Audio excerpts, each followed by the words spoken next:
ওয়ালাহুম এবং তাদের জন্য রয়েছে ফিহা এর মধ্যে, হা বলতে কাকে বোঝাচ্ছে? জান্নাতে।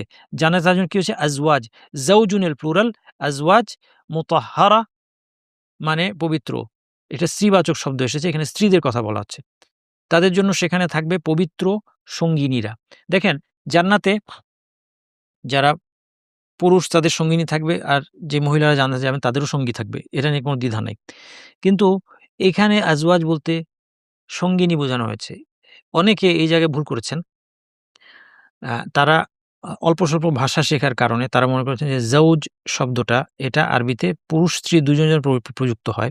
কাজেই কোরআনেও এখানে তারা অর্থ করতে গিয়ে করেছেন যে এটা সঙ্গীও হতে পারে, সঙ্গিনী হতে পারে। কিন্তু এই জায়গায় যারা আরবি ভাষা মানে জ্ঞান রাখে তারা এটা প্রথমত ভাষা থেকেও বুঝতে পারবে যে পুরুষ হলে এভাবে আজওয়াজ মুতাহহারা এভাবে বলার কথা না।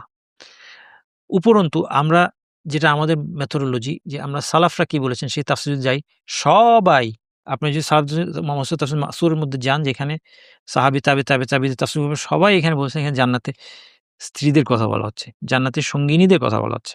এজন্য এখানে কোনো অনুবাদ যদি পেয়ে যান কেউ বলছে যে এটা সঙ্গী বা সঙ্গিনী হতে পারে, বুঝবেন এটা ভুল। যাই হোক,